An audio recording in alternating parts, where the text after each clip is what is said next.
Hey, what's up, everybody? Welcome to Catch, Hook, and Shoot. My name's Tom. Today is Sunday, October the 21st. Hope everybody's enjoying the show. Hope everybody's checking it out on iTunes, Spotify, Apple Podcasts, YouTube, Podbean, any place you get your podcasts from. I hope everybody's following the show on Facebook, Twitter, Instagram, Snapchat, and all our other social media.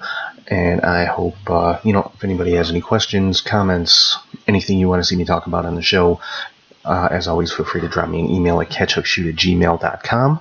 So let's jump right in here. I had a pretty busy week in the world of pro wrestling, starting off with Monday Night Raw. For me, the biggest thing coming out of Raw was the promo between Nikki Bella and Ronda Rousey. This, for my money, was the best promo of Ronda Rousey's career so far in the WWE, short as it may be. This was the best promo that I've seen her cut. She seems to be getting more comfortable talking on the mic, and from what I read, the rumor on this is that she wrote that entire promo herself. So, big kudos to her for that. I thought it was a great exchange between the two of them. Definitely made me more invested in their match coming up at Evolution. Fairly certain they are going to be the main event. Nikki Bella and Ronda Rousey for the Raw Women's Championship. And like I said, just the best promo that Ronda has had thus far in her WWE career. And she's just showing a lot of improvement on the microphone, looking a lot more comfortable. So I'm really looking forward to seeing just how much more she grows in that area. Some more news from Raw. We had Dolph Ziggler and Seth Rollins both qualified for the World Cup coming up at the Crown Jewel pay-per-view. WWE still continuing to tease the Dean Ambrose heel turn. Fairly certain that's going to happen unless they pull a swerve and have Rollins be the one to turn heel, but I think it's pretty inevitable one member of the Shield is going to turn heel, because the rumors are still that they're building towards a triple threat match at WrestleMania with all three of the Shield members. Most likely, I would assume that'll be for the Universal Championship. I'm not looking for Roman Reigns to drop that title anytime soon. He'll probably hold it, I would say, at least through WrestleMania. Fairly certain he'll end up coming out of Crown Jewel with the title. I don't see them putting it back on Brock Lesnar anytime soon, and I also don't see them putting it on Braun Strowman quite yet, but you never know. Stranger things have happened, so wouldn't be a total surprise to see Strowman come out of Crown Jewel as the Universal Champion, but my money is on Roman Reigns right now. It looks like the alliance between Strowman, Dolph Ziggler, and Drew McIntyre is starting to break down a little bit. Well, not starting to break down, but has broken down pretty much completely. They had a six-man tag team match against the Shield this past week on Raw, and Strowman just kind of went off on Ziggler after the match. Basically blamed him for losing the match, and then when he turned around, he caught a Claymore kick from McIntyre. So definitely made Drew McIntyre look very strong, which is good. I don't expect McIntyre and Ziggler to be a tag team forever. By all accounts, Ziggler still has not signed a new contract with WWE, but he still could. Who knows? But I'm looking for McIntyre to break out and become a huge single star just based on his ability and the way that the crowds have responded to him. McIntyre will be in the Universal title picture sooner rather than later. I have no doubt about that. Moving on to SmackDown Tuesday night, of course, with the 1000th episode of SmackDown. Had a pretty big title change. The Bar are the new tag team champions, and it looks like they've got a bit of an alliance with the Big Show. According to the online buzz, the name of this new group is Show Bar, I believe it was. So that's definitely a formidable faction there if they keep that one going. I like seeing the Bar with the tag team titles, and I like seeing them back in I lost the word I was looking for. I like seeing them back at the top of the tag team picture, put it that way. Of course, Rey Mysterio made his comeback at SmackDown this past week, had a qualifying match against Shinsuke Nakamura for the World Cup. Mysterio was victorious in that one, as was The Miz in his World Cup qualifying match against Rusev. So they're both in the World Cup along with Ziggler and Rollins. So that that is pretty well set. The 8 participants in the World Cup. We got Ziggler, Rollins, Mysterio, The Miz, Kurt Angle, John Cena, Randy Orton, and Jeff Hardy. So pretty much all Attitude Era guys, which is what the online buzz was saying it was going to be. Not sure what the brackets are going to be, so it's kind of hard to predict a winner at this point, but I'm sure we'll be seeing that in the coming week as far as who's facing who in the first round and how that'll break down. Pretty sure it'll be Raw versus SmackDown in the first round in each match, and then it'll kind of go on from there. Another big event, I guess you could say, from SmackDown this past week was the reunion of Evolution with Triple H, Batista, Randy Orton, and Ric Flair. It was just really cool to see all 4 of those guys in the ring again, especially Batista. Batista talked on the mic for quite a while, actually longer than any of the other 3. Kind of threw a little bit of a jab at Triple H. He was singing the praises of all the other guys in Evolution. When he got to Triple H, he was, of course, building him up, and then he had to throw in there, the Triple H has never beaten Batista, so that could be working towards something. It could have just been a one-time thing, but I wouldn't, they're kind of planting a seed, maybe to see how the crowd reacted to it, which they popped huge for it. So maybe building to Batista versus Triple H for WrestleMania. Who knows? I think that'd be a pretty cool match to see. Some new names announced for the Evolution Women's Pay-Per-View coming up next week. Molly Holly, Ivory, Michelle McCool, Kelly Kelly, Maria Kanellis, and Alundra Blaze all announced to be a part of it in the Women's Battle Royal that's going to be taking place during that pay-per-view. I saw some mixed reactions to this one online, talking about why would you waste the talent like this in a battle royal? Well, the way that this was promoted from the get-go is there's going to be over 50 women involved. I don't know if they're still pushing for that number. They really haven't repeated that in any of the promotional material or anything for the pay-per-view. But if they're going to have that many involved, you can't have, if there's going to be 50 women involved, you're not going to see 25 singles matches. They're going to last 3 minutes apiece. I mean, that's kind of counterproductive to what the women's evolution is all about. So they want to get as many women as possible. They want to bring back as many past superstars as possible. And the best way to do that is a battle royal where you can get 20 of them in the ring at the same time. That's, the best way to get the most names on the card. And they've only really announced a couple actual matches for this pay-per-view. All 3 of the women's championships, Raw, SmackDown, and NXT. The tag team match with Alexa Bliss and Mickie James versus Trish and Lita. And that's really about it. They haven't announced too many more. So for, they still got to fill out a 3-hour show, and they only have 5 matches announced, unless they're going to, let these matches go a good long time. But I don't think that's going to happen. So probably in the coming week, we're going to probably have a lot more news as far as who's going to be at Evolution, who's going to be competing, what the matchups are going to be, things like that. But I think it's shaping up to be a pretty damn good show. I'm really looking forward to seeing that one next Sunday.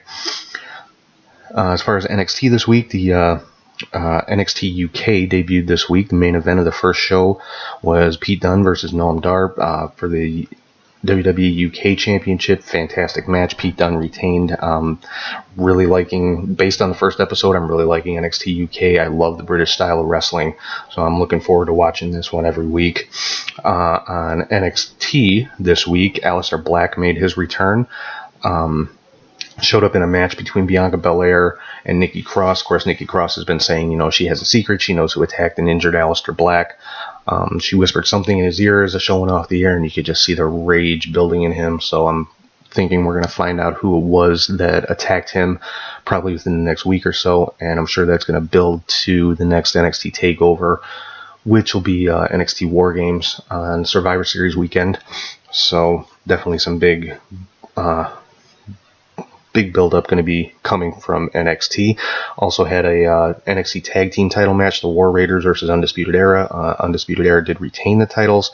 And we saw the return of Bobby Fish. Apparently he's been cleared to come back, so Undisputed Era is back at full strength. I'm hoping they stay that way. A lot of times when you see stuff like this with a faction where a member's out injured and then comes back, they'll have somebody leave the faction, whether it was the injured guy comes back and ends up getting kicked out, or whoever took his place ends up getting kicked out. In this case, that'd be Roderick Strong.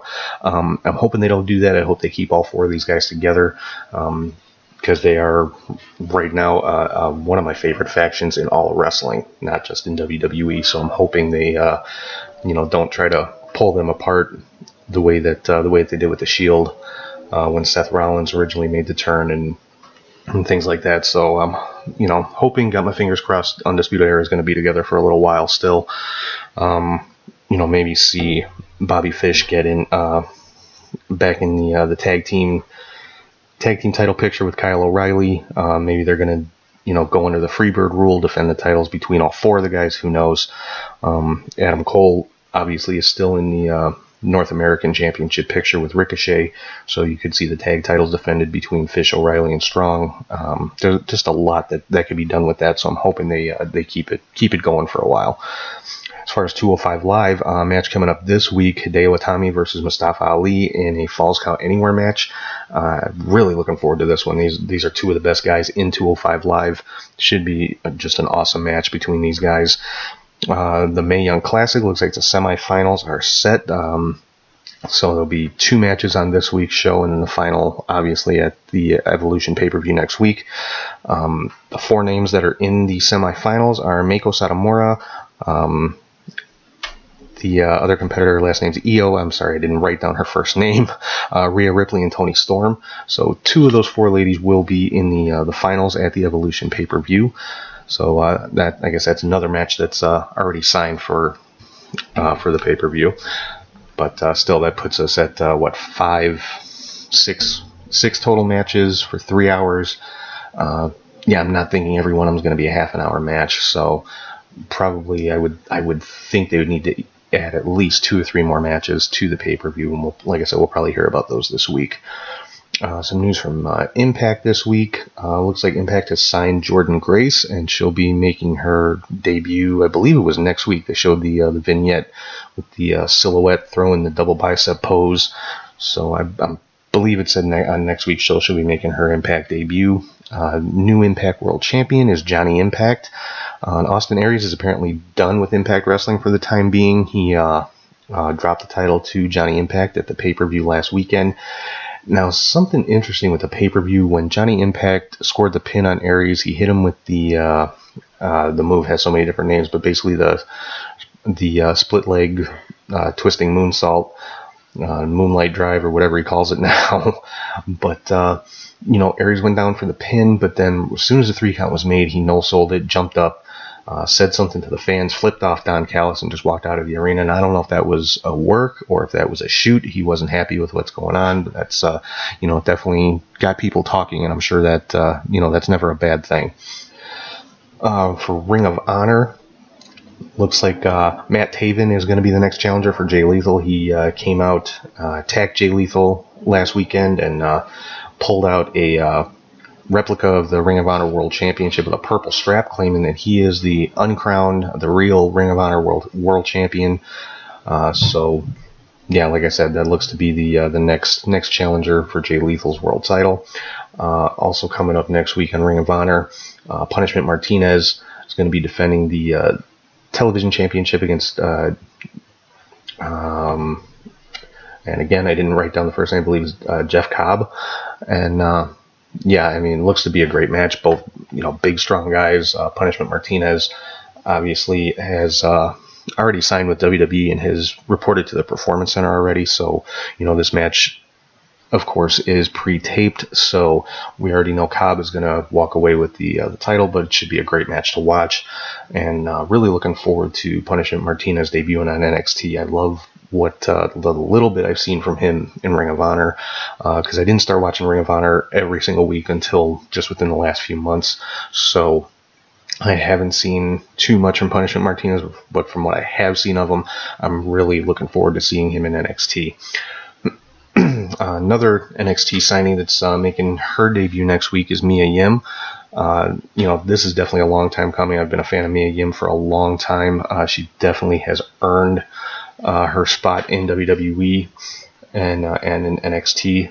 So hopefully we'll see a lot of the NXT women on the Evolution pay-per-view next week. I'm sure we'll see a handful of them in the Battle Royal.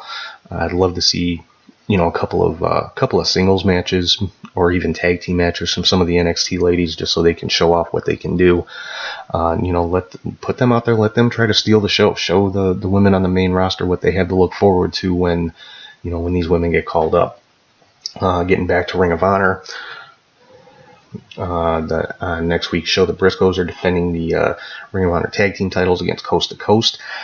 Coast to Coast is undefeated in 2018, so they've definitely earned this title opportunity, and should be a great match between them and the Briscoes. Briscoes, of course, are the 9-time Ring of Honor tag team champions, probably the best team ever in Ring of Honor. I'm honestly surprised we haven't seen them in WWE. I'm sure WWE's probably approached them at least once, if not more than that. But the Briscoes are the top team in Ring of Honor. I like to compare them to the Dudley Boys in a lot of respects, just because of their brutal, hard-hitting style. They incorporate a little bit more of the high-flying stuff, which is cool, and so this should be a great match. Of course, the NWA 70th anniversary show is tonight. Actually, I believe it is just starting now as I'm recording this. Big matches coming out of this one. We've got Jazz defending the NWA World Women's Championship against Penelope Ford. They will be crowning a new NWA National Champion, having like an 8-man mini tournament for this one. Two 4-way 4-corner matches, and the winners of those 4-corner matches will face off for the title. They unveiled, I should say, the new NWA National Championship belt this week. Got a lot of reaction online, some good, some bad. I personally love it. It's basically a throwback to the old NWA United States Championship with the red leather strap, with the silhouette of the continental U.S. in silver, with the two, I believe they're eagle side plates on it. I think it's a really cool looking belt. Like I said, it's a throwback to the title belt, the U.S. title belt from the 70s. A lot of people didn't like it. They, weren't real fond of the design, but a lot of people did, saying basically the same thing that I am. It's, cool to see kind of an old school looking belt coming back now. And the main event tonight for NWA 70th anniversary is the rematch between Cody Rhodes and Nick Aldis, 2 out of 3 falls for the World Heavyweight Championship. And I will definitely be talking about the results of these matches on next week's show. Moving on from there, looks like the Crown Jewel pay-per-view is still on. It is still in Saudi Arabia. Of course, WWE has dropped any mention of Saudi Arabia, the Saudi royal family, the venue, anything like that from all advertisements for it. They're just kind of promoting it now. WWE Crown Jewel available only on or streaming live on the WWE network, and that's really it. So they have, they're not pressing that it's in Saudi Arabia or anything about the Saudi royal family. So we'll have to, just kind of have to see where it goes from there. I mean, they're obviously not going to move it. They're not going to cancel it. So it is what it is. I mean, I don't think it's the best idea, but I'm still going to watch it. I'm still going to support the WWE.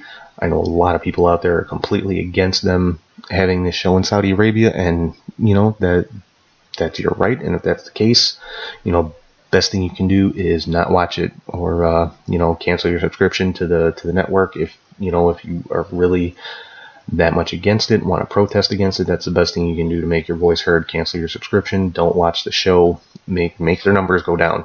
Then you will get their attention. Alright, but moving on from there, some other interesting news coming from the website SEScoops.com, talking about Jim Ross and Chris Jericho starting up their own promotion with the backing of the Khan family, which these are the people that own the Jacksonville Jaguars in the NFL, and the Fulham Football Club in the English Premier League. That's soccer for all you guys who for all you guys who aren't familiar. But they're looking to start a new promotion. From what the article said was in the next 12 to 16 months. So we're looking at late 2019, early 2020. Also working with their agent, who's also an agent for a lot of the top tier, not just wrestlers, but athletes, Barry Bloom. Supposedly with the Elite kind of hinting at, moving on from New Japan and Ring of Honor with Cody Rhodes and the Young Bucks and Marty Scurll, Hangman Page, saying that, these are our final Bullet Club t-shirts and all that stuff, the stuff they've been putting on social media. The article's basically saying that these guys are on board with JR and Chris Jericho, and whenever this new promotion starts up, they are going to be kind of the core of that new promotion. The only one that was up in the air, according to this article, is Kenny Omega. As far as not committing to this, which Kenny Omega's been a big part of New Japan for so long, so I'm sure it's something he'd have to really, really think about.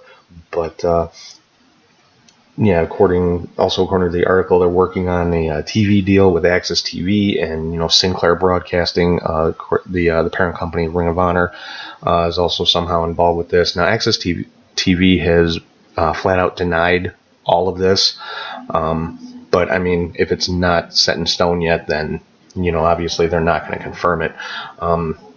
Chris Jericho commented on it, but didn't really deny it. He said, "Oh, I'm starting a new wrestling promotion. Awesome. Yeah, I'm also starting a movie studio with Lady Gaga," and I forgot exactly what else he said, but it wasn't a denial. And I think we all know, Chris Jericho, he will kind of divert attention and sidestep questions without, confirming or denying anything. And then, when everybody says, okay, well, he's not going to show up here, he's not going to do this, he turns right around and does exactly what everybody said he was going to do, like the way he showed up at All In. I mean, Fozzy had a concert, a couple of 100 miles away at the same time All In was going on, yet he showed up and still managed to get to the concert. So, can't, like I said, what he posted online, it was kind of saying, oh yeah, sure, right, whatever, but wasn't a denial. So, excuse me, and curious to see what, if anything, Jim Ross is going to have to say about this.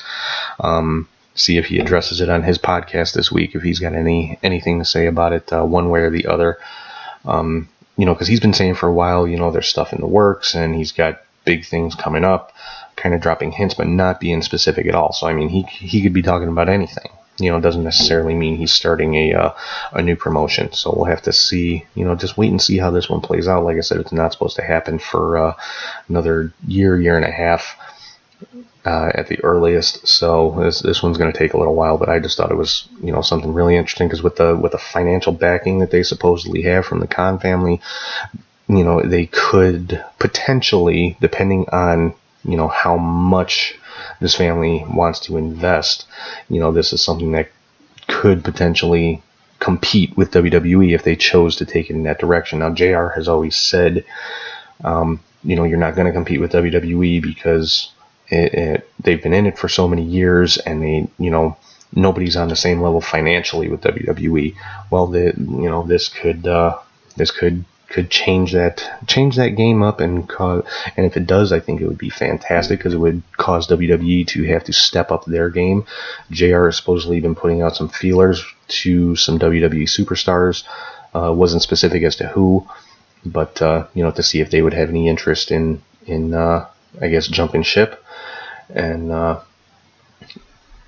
JR is still under contract to WWE, but I guess that's going to be coming to an end here pretty soon. He's supposedly, again, this is all rumor, so don't take any of this as fact, but supposedly he is already informed WWE he's not interested in re-signing the contract that he's currently under.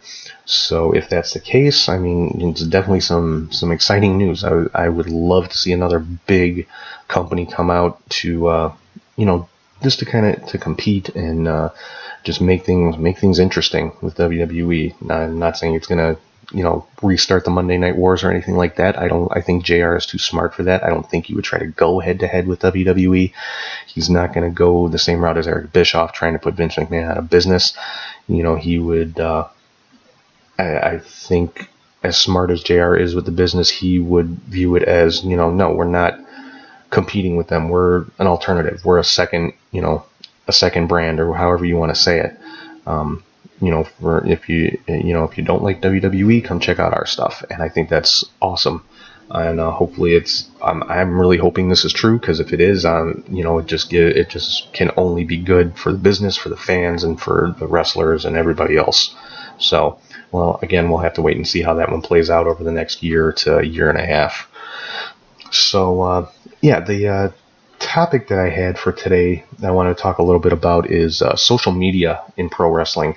Now, the age that we live in, social media is so prevalent everywhere. I mean, that's how people get their news. That's how people stay in touch with their friends and their family. For a lot of people, that's how they make new friends. That's how they meet their significant others. Social media is everywhere and in everything. I mean, you can't really name any business anywhere anymore that doesn't have a social media presence, whether it's through advertising or Facebook pages or Twitter or Instagram, Snapchat. Everywhere you turn, there's social media is there, whether it's business or personal. You can't get away from it unless you unless you go live out in the woods or on the side of a mountain somewhere. Unless you're totally off the grid, social media is a part of everyday life. And one business that takes full advantage of the overabundance of social media out there is professional wrestling, whether it's the indie wrestlers using it to promote themselves and let fans know when their next bookings are and things like that, or whether it's wrestling promotions letting fans know when their next show is, where their next show is, when tickets are going on sale, what's the next big name they've got coming in to perform for them. And of course, WWE is right at the top of the list on this one. The big thing on social media this week was a kind of a continuation of the Ronda Rousey and Nikki Bella promo from Monday Night Raw. They went back and forth quite a bit on Twitter, and actually I think it was mostly on Instagram, but it was also on Twitter as well. Just going back and forth, taking shots at each other, basically promoting their match. And I saw so many different comments, good, bad, ugly, from all kinds of different fans, wrestling fans. Of course, with Ronda Rousey involved, you got the MMA fans putting their 2 cents into having to talk trash about why'd you're a real fighter, why are you doing this crap and everything like that. These are the people that don't get it, that don't have the first clue what they're talking about, quite honestly. I mean, if you hate it so much, stop following the person. I don't understand the point of following somebody on social media just to trash talk them or belittle them on their page. I mean, if we're talking about wrestling fans and they want to, they're on the page of a wrestler that they don't like, say if it's a heel they don't like or something like that, and they want to trash talk and talk up their favorite that the person's going to be wrestling against, that's one thing. But if you're just getting on there to say, legitimately say that, you left a quote unquote real sport to go do this garbage or whatever, just you're wasting everybody's time, because nobody cares. Your opinion means less than nothing. I've said that before. If you don't know what you're talking about, you really shouldn't be saying anything. But hey, it's your social media, so if you want to make yourself look like a fool, that's your right.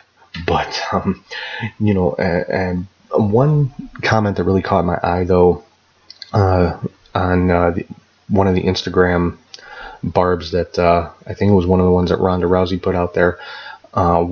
One fan said, I follow both of you guys because I admire you both as women and this and that, but I don't want to see all this wrestling crap. Well, you got to understand, as professional wrestlers, as WWE superstars, that this is part of their job.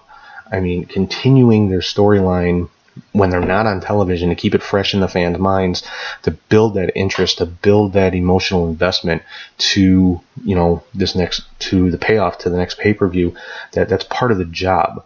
So, I mean, like it or not, that's something that, it's part of what they're paid to do.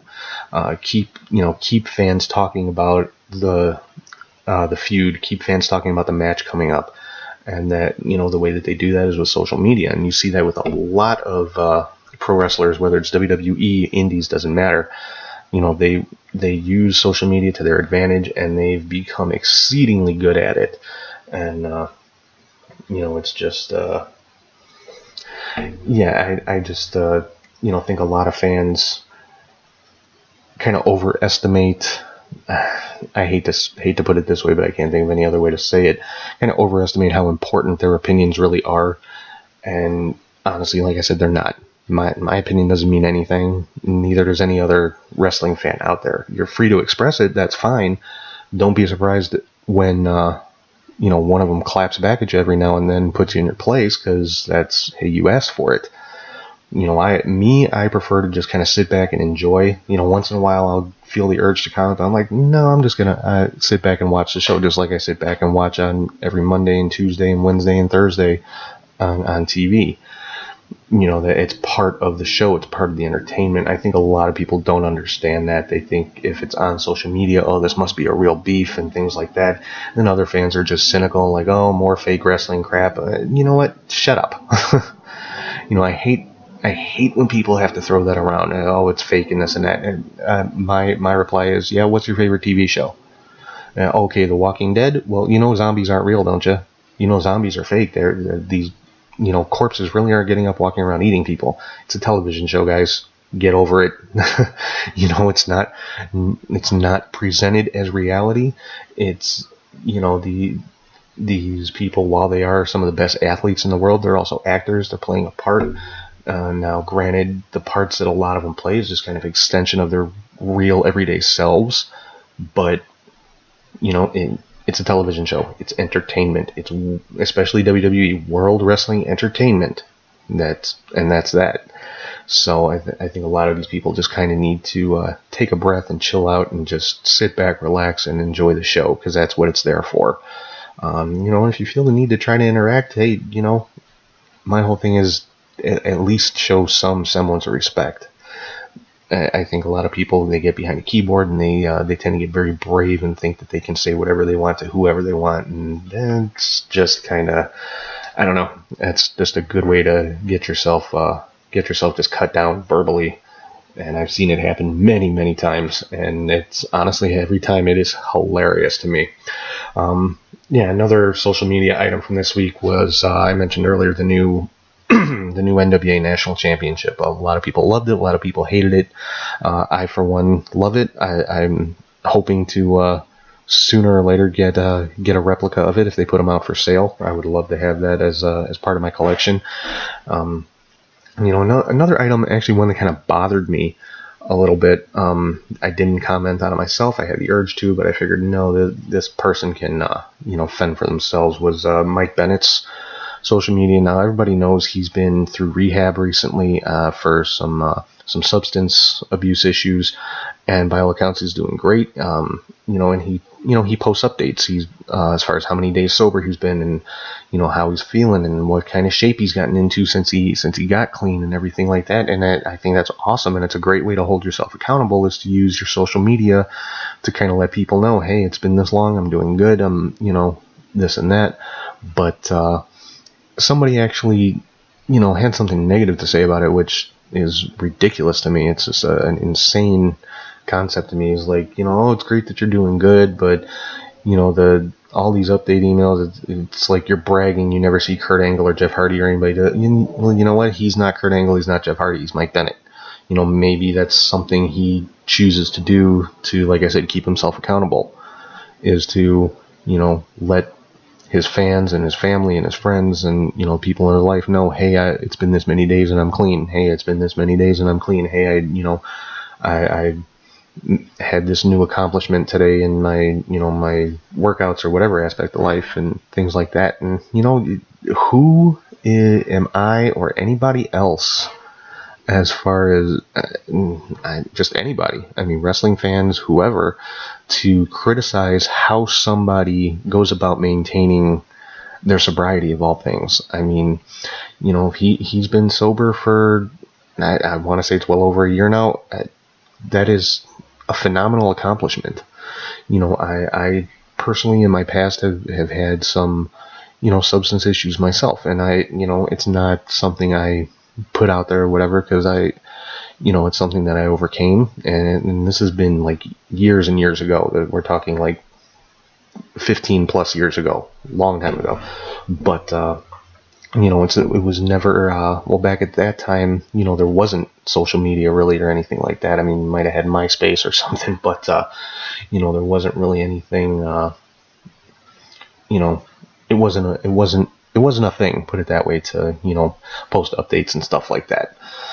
But, if it was something that I was dealing with today, I would probably do the same thing, just to kind of keep my friends and family in the loop, to let them know that I'm, doing okay, that I'm, just that I'm recovering, I'm doing well. So, like I said, who am I or anybody else to judge how Mike Bennett or anybody who's been through that goes about maintaining it?